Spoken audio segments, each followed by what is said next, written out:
Hey guys, last night we had a little bit of a live stream to celebrate a couple anniversaries for the channel. It was the 5-year-ish anniversary of our channel existing. I said 6-year anniversary a couple of times on the video because my memory is bad, but oh well. And then it's also the 1-year anniversary of Upkeep, our Commander gameplay series. So we just wanted to do a little bit of a live stream to talk about the channel, a little bit more about ourselves so you can get to know us a little bit more. We had a little bit of a Q&A. So if you were able to join that live stream, thanks for joining. We like doing that. We would like to do more of those in the future. And then if you missed it, here it is with better audio, cut out some of the dead space, stuff like that, just to make it look and sound a little bit nicer. And so the rest of you can enjoy it if you weren't able to make the live stream. But yeah, enjoy. I want to take a sip of tea. Everyone say hi. Hello. Who are Tommy you guys? didn't say hi. Who are Hi. you guys? I'm Steven. Oh, no, wait. I'm Sorry, Jason. I messed that up. Sorry, I'm You had Jason. one shot! I'm Preston. I'm Morgan. No, you were on time. There's no way you're Preston. And I'm Stave.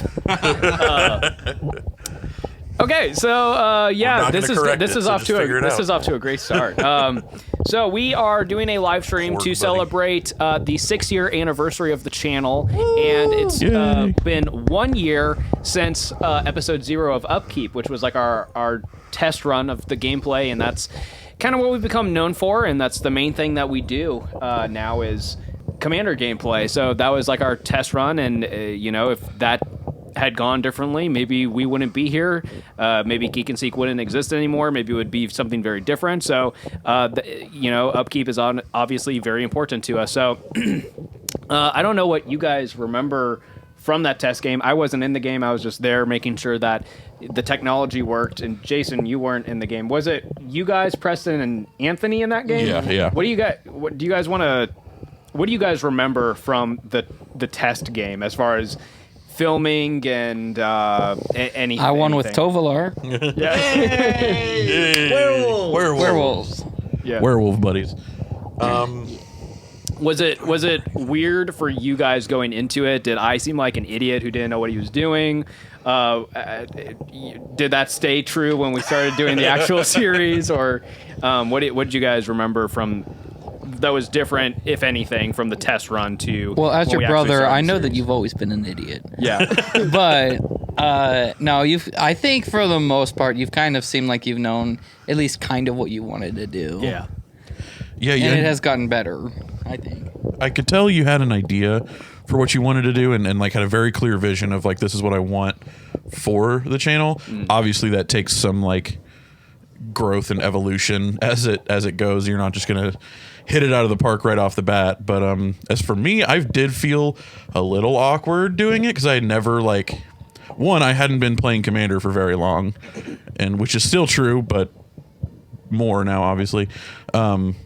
So I already felt a little awkward going in, but then also I'd never like done any kind of video like that before. So I don't know, I just felt a little awkward going in, but Yeah, it was all fun. of I know that. any misplay you have is now officially caught on film Yeah, I know, for the right? world to see. Documented misplays. Yes.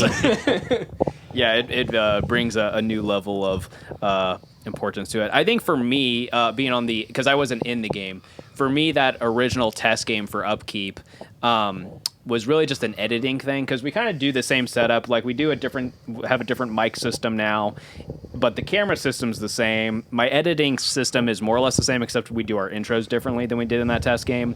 And I kind of did. I've every couple episodes I try doing something different as far as like having life totals on screen, having our names on screen. Every couple episodes I try doing it a little differently to keep evolving that. But that was really different in the first episode, the test episode, and I didn't like how that looked. So I'm glad I changed it significantly. But yeah, so thanks for sticking around for Upkeep and helping out with that. But yeah, so 1 year of Upkeep and now 6 years of Geek and Seek in general. So for you guys who are pretty new around here, Steven will remember this, but Geek and Seek has always been about Magic, but it used to be about more than that. It used to just be about nerdisms in general. So we did like movie reviews, we did skits making fun of movies, we did a couple of video game related things, stuff like that. So why don't we just go down the line and, at this point, I feel like any of our viewers who are frequenting the channel a lot, they probably know enough about you as a Magic player. But what about you outside of that? Like, what movies do you like? What video games do you like? Do you have any other card games you like? Stuff like that. Why don't we start down with you, Jason? Well, I've always. I'm just gonna mute this and then. Oh, wait, where are we at? Where's the mute? Okay, there we go. Damn. You trust a case a lot. Yeah. So, well, it's a carpet. It's fine. Oh, On there's top of like concrete. there's concrete steps over there. Yeah, I was gonna say it landed real close to those concrete steps. Oh no. I've never really been into Magic until I was like 17. I think is the first. No, I was 18. Was the first interaction I ever had with it. And then it was a couple years after that before I actually started playing regularly. But other than that, I've always been into like nerd type stuff like that, like the stuff that you'd have on the channel before. I like things from Star Wars, Lord of the Rings, all the way to like Phantom of the Opera and Little Shop of Horrors. Like nerd. yeah, and I'm happy about it. That's the greatest musical of all time, in my personal opinion. I don't know. If we're just talking about things about us personally and things that are important to us as like who we are as people, me being from Michigan is a big part of who I am. I try to make it a big part of who I am because if you've never been to Michigan, it's a beautiful state. No matter what time of year, whether you like the cold or not, I don't care. Just look outside. It's gorgeous. I guess Yu-Gi-Oh! Started out in Yu-Gi-Oh! I remember the days. I had a dual disc. Did you have a dual disc? That actually went on your... Oh, yeah. Dude. We had one of those too, yeah. And it was like... Never used it for Yu-Gi-Oh! It felt like those cars that you set them on the table and you like pull them back to wind up the wheels and you let them go and they shoot out. That's kind of what it felt like because you would have to like open the dual disc up and like slide it back into position and then you press the button and it just like ching. Oh, it was so cool. It was the greatest.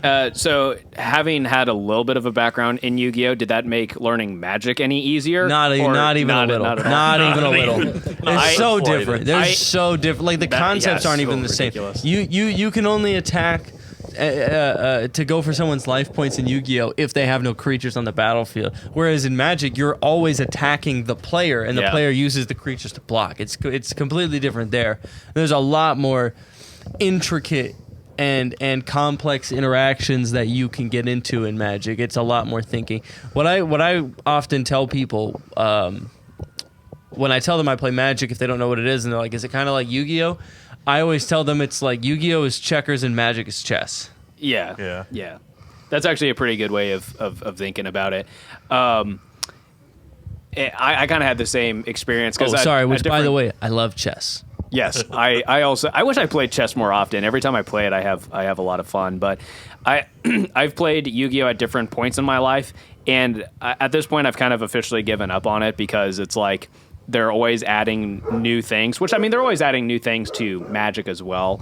But like it's like Yu-Gi-Oh is just specifically like not even kind of the same game anymore. It's just crazy. But you know what I want 100? I'm sorry, this is my last thing. Yeah. You know when I like absolutely 100% gave up on Yu-Gi-Oh? The minute that they started driving motorcycles and playing card games while driving motorcycles, I was done. I mean, I was like, when did was that? That was 5Ds, right? Yeah. When did that come out? Was that like 2015, 2016, 2014? I think it came out like early on when we were in high school, so probably a couple years before that. But I guess I don't really remember.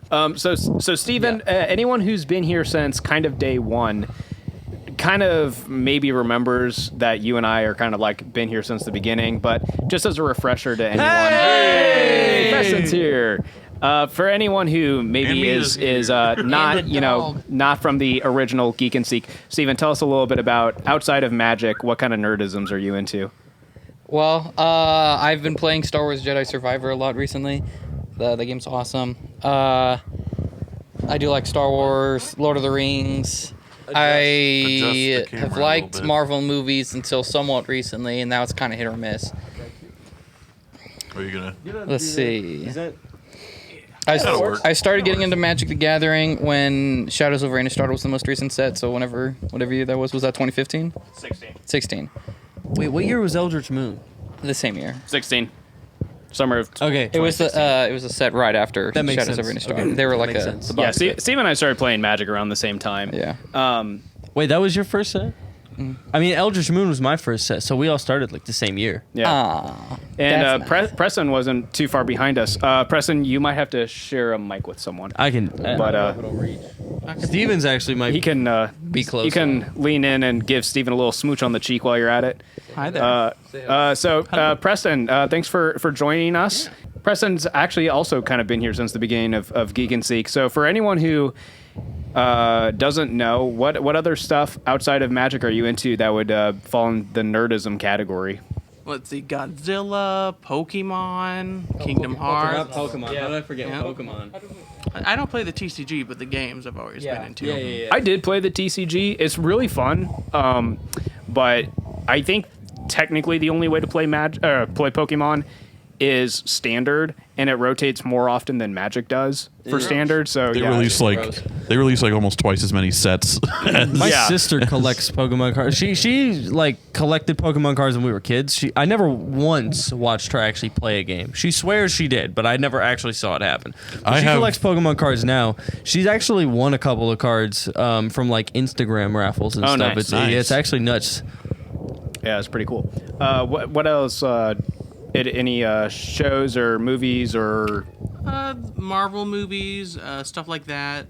Star Wars, My guy. anime and manga. Get Also into my a little guy. bit. LOTR? What? LOTR? Oh yeah, Lord of the Rings. Of course. Yeah.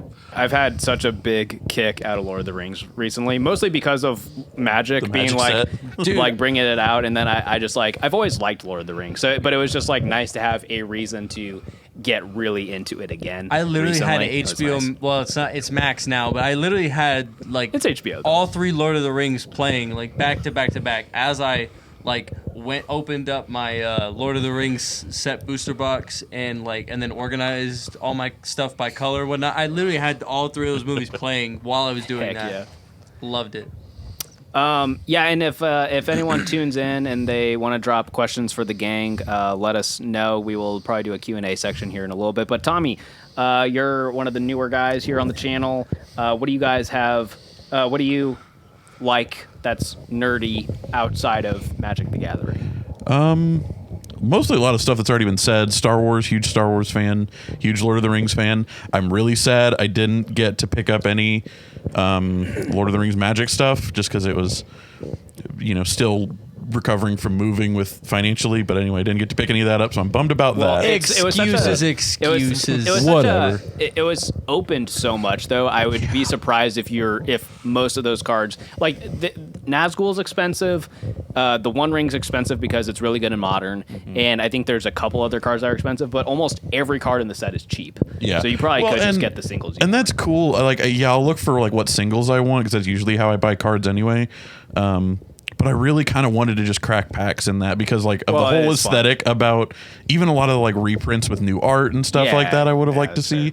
So that it would have been much more of a just have fun cracking packs for me on that set. But anyway, so like Lord of the Rings, Star Wars, big into video games, almost anything and everything with video games really. My biggest one right now that I'm in is probably, I'm playing Final Fantasy 16 right now, which is super fun. Only on PS5, which sucks because not a lot of people I know have PS5s, so I can't talk about it with them. But I also play Final Fantasy 14 online, the MMO, which is really fun. But yeah, other than that, it's just all different kinds of video games. We mentioned Pokemon, like Pokemon. Legend of Zelda, Tears of the Kingdom just came out a couple months ago. It's really fun. So, That's one of those Yeah. games that, like, if Switches weren't so expensive, I would just get a Switch. but I have so little time to game that it's like it's hard to justify buying another console Well, another when there's only a console couple and- games I want to play, and they would take me forever to get through the game. Yeah, and that's the other thing. Tears of the Kingdom is freaking huge. Yeah. Like, there is so much to do. Am I So, nuts? yeah. I would buy like an Xbox 360 just to play Halo. Am I nuts for that? I've thought It's about one buying an video OG Xbox Halo just because there's a couple OG specifically? Xbox games that aren't backwards compatible on the new one. Halo Wait, on the specifically, new one or on the or- 360? 'Cause I have if I have there's the actual new one. if they're still backwards Oh, they're- compatible on the 360, The couple that I specifically am talking about, I still don't think are compatible on the 360. that's lame. Because I have, well, the main one I was thinking of is I've wanted to track down the Magic the Gathering OG Xbox game. Oh yeah. Even though snap. apparently it's really bad, but I kind of want to play it anyways. And then I also have I have saw the that at Game Nut Bionicle yesterday. game. I have the OG Bionicle game. No, Oh. you don't. Yeah, and No, it's- you don't. Nice. It's not backwards compatible, so I can't play it. Oh, that sucks. It They also, knew what they it were also doing. sucks because I used to have the game on the GameCube, and I don't have it anymore, and I kind of regret getting rid of it. But God, I wish I still had it on my GameCube. yeah, for Hold me, on, yeah. I'll hook you up next week. I may or may not have that game. Ooh, And I don't play it on GameCube anymore, so nice. I may hook you up next week when I see you. But Yeah, and then for me, also a big Star Wars fan, big Lord of the Rings fan, so we're all kind of on the same page there. I guess that kind of makes sense if you're going to be into a fantasy card game, is that you would like those kind of things as well. But pretty big into music and social commentaries and stuff like that. I nerd out over dumb things. But since just real quick before we get into any questions that people might have, what is everyone's favorite Star Wars movie? Since that's something that we all said we liked. What is everyone's favorite Star Wars movie and why? Episode 5, The Empire Strikes Back. I am 100% with you. Episode 3. yeah, I gotta say probably 5. Probably 5 for me, with 3 being a very close second. Yeah, I'm glad we're all kind of on the same page there because that's for me too. I mean, it has literally the most iconic moment in the entire franchise. Right. You know, I won't spoil it in case you haven't seen it. Spoilers for a 40-year-old movie. It's been like 45 years. I was If gonna you watch it haven't- yesterday. If you haven't Tomorrow. seen it, what are you doing? What are you doing? We won't spoil it here because it's probably been spoiled for you already. It's such a it's so in the public. We know every thing human that- being. It's just Everyone so knows the good. line.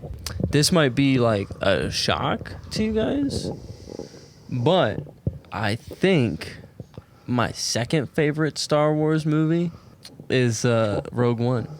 I hate you. That's I it. I'm not actually saying it's really better. I'm like- not saying it's better. I'm not saying it's better than any of the other Star Wars movies. I'm talking purely my favorite. No, I Alright? actually really like Purely Rogue One. my Yeah, favorite. Rogue One Did was you watch good. Andor? I have not. I have Oh, not it's yet. so good. It is the need gritty to watch side of that. Star Wars that I love. It's a little slow because it really didn't need to be 12 episodes long. But if you get past that, it's maybe the best thing of Star Wars. If it was a little bit quicker pace, it would be the best Star Wars thing that's come out since Disney bought the franchise. I It's so good. got one question for the group. Okay. Is the last episode of the first season of The Mandalorian? You remember what happens in the last episode of the first season? of the first Or season. is it the second season? What? Spoiler alert. You mean like my Lego It's set not back new. there? Yeah. Yeah, second season. Oh, Yeah, that's that's second season season. two. Okay, Yeah, that's season I two. forgot.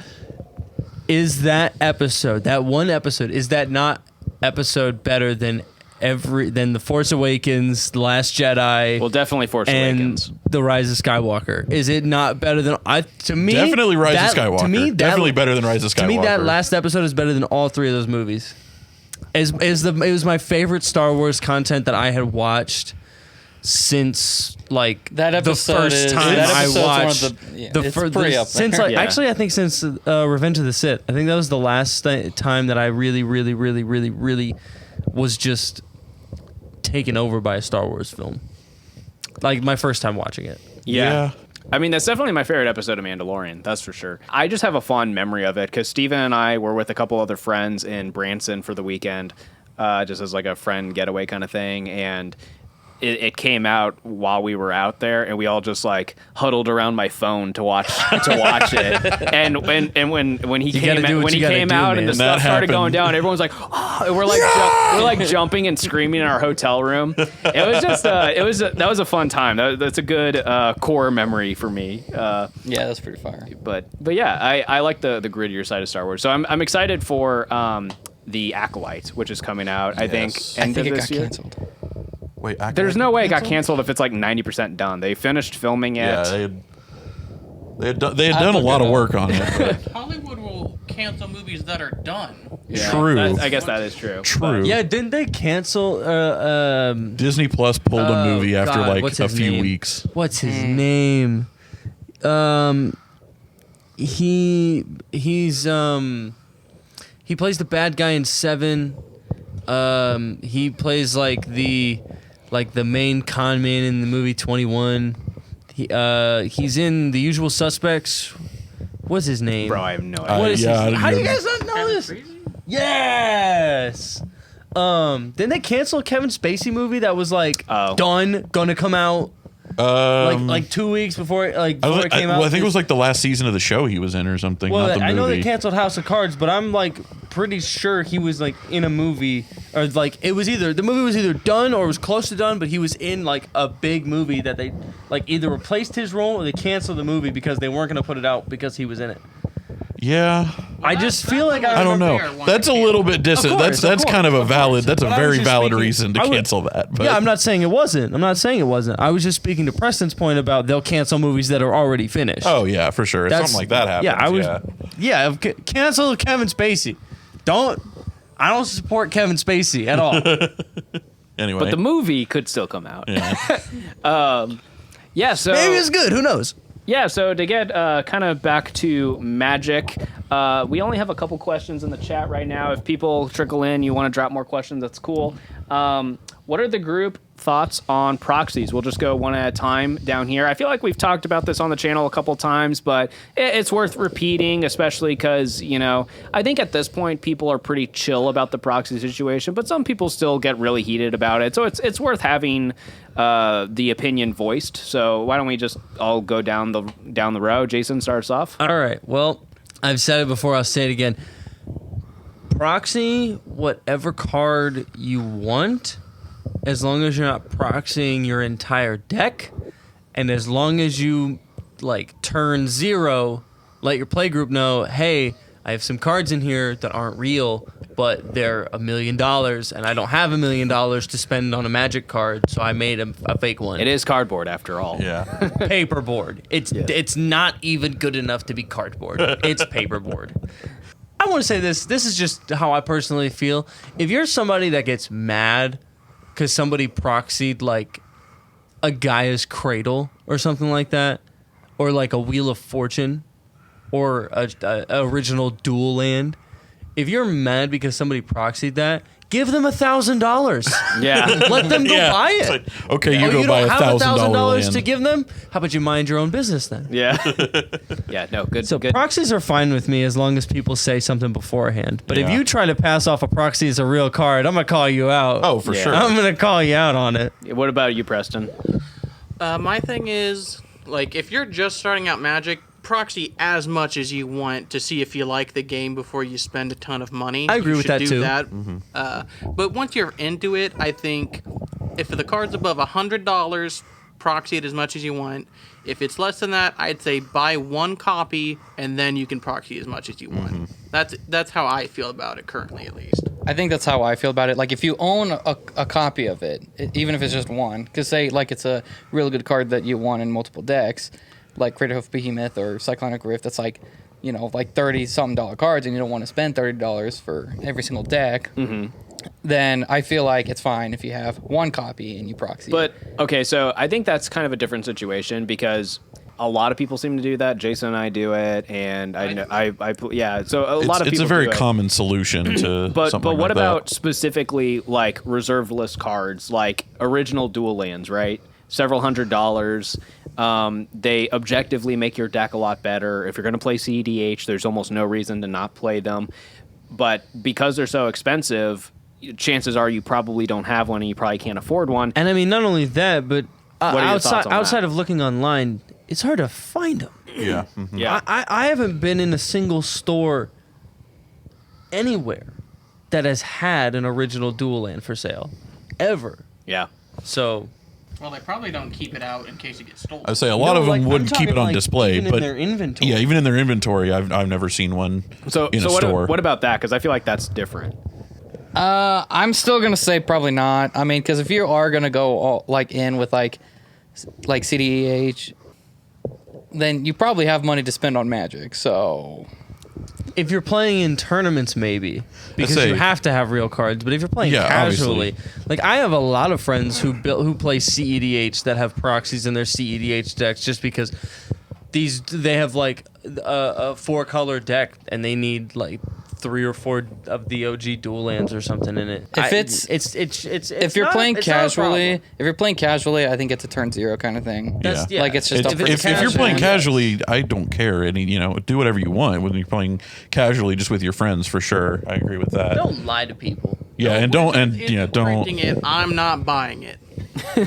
What about you, Tommy? I mean, you've kind of given a little bit of. But did you have anything else to add? It's pretty much been said, but yeah, I think it just boils down to the context you're playing in, like the group you're playing with. If you're playing, even if you're playing, say, just at like an LGS or something, like on like a Magic night at a local game store or something, you can still probably have some proxies, but definitely turn 0 that with the table.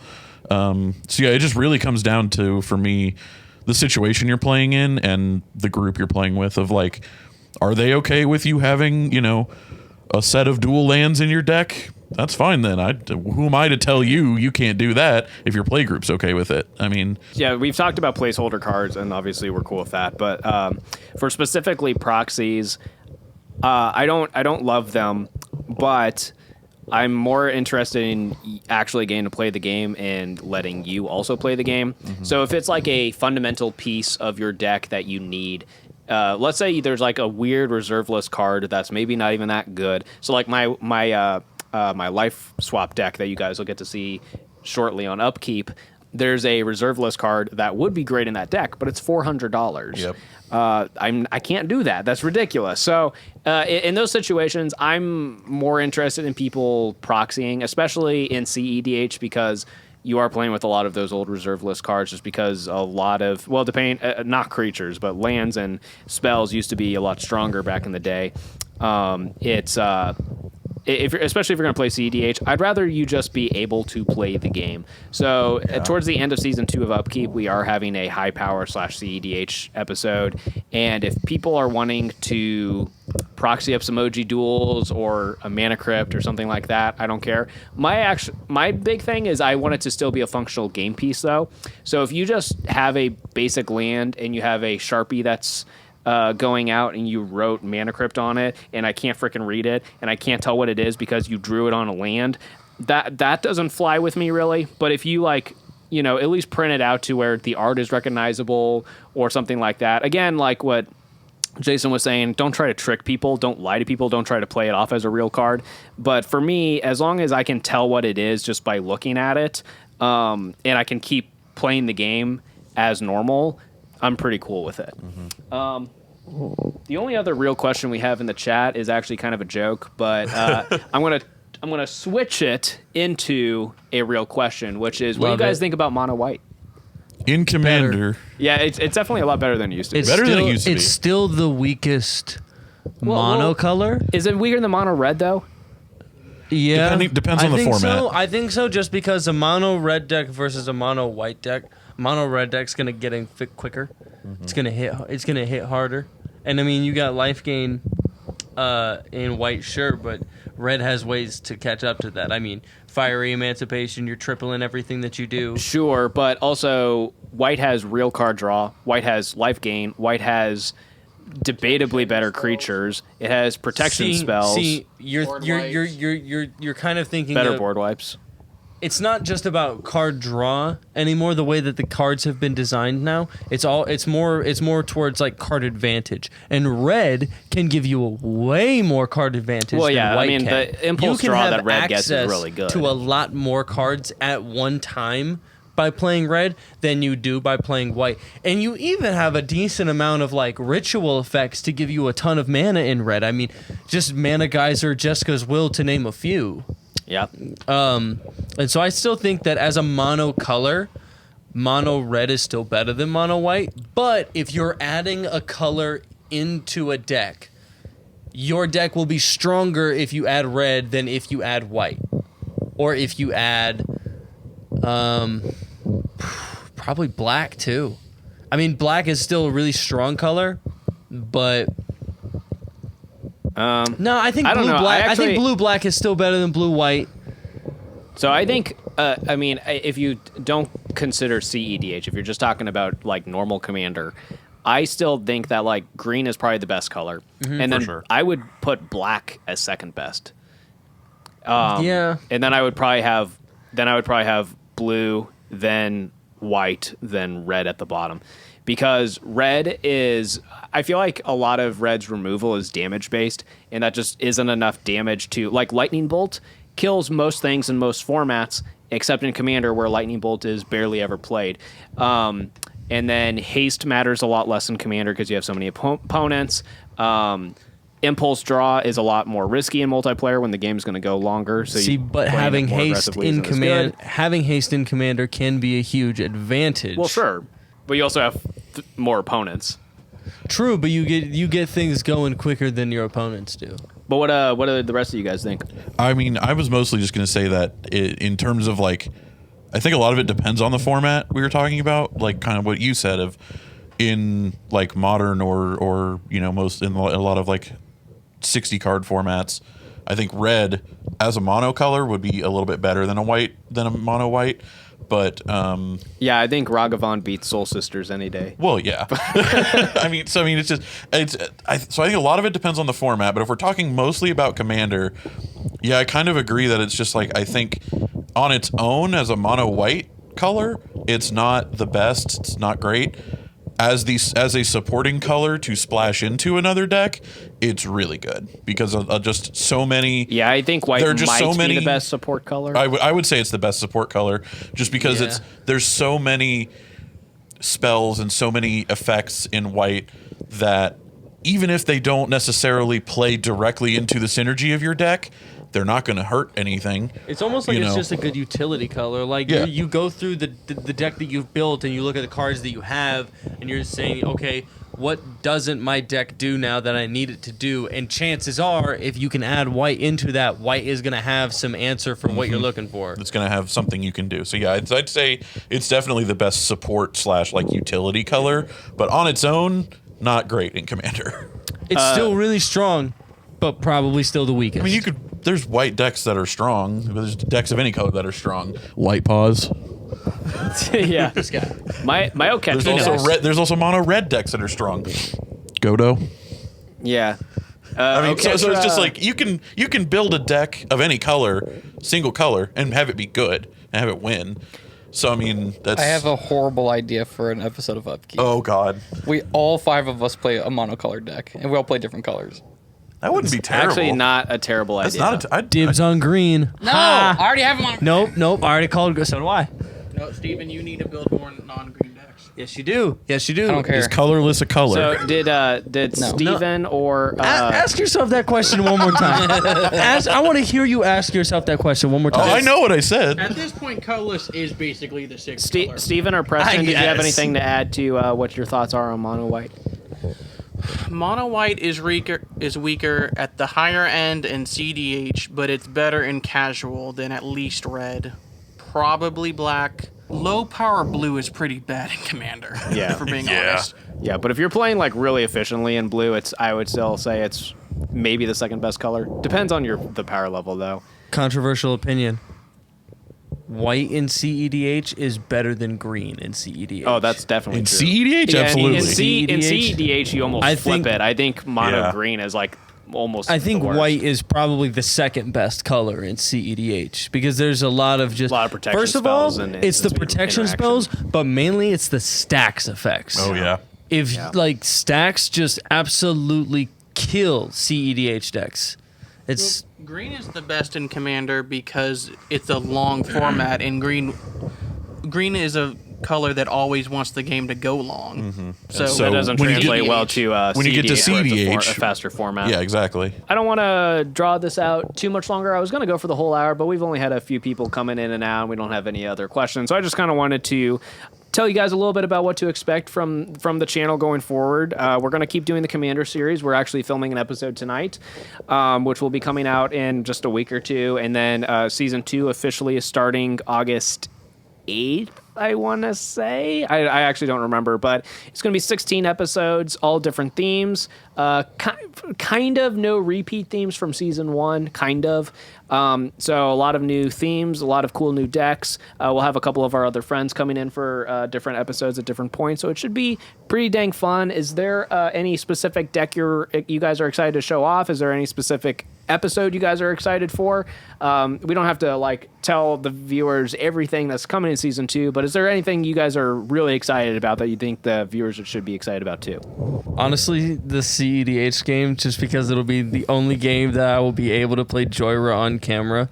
And whether Joyra does good or not, I don't care. I just love my Joyra deck and I want to play it. And I want it to do good things. I was also going to say the CEDH episode because I'm not in it, at least in the schedule we have, which will come to no one's surprise if you've seen any of these games.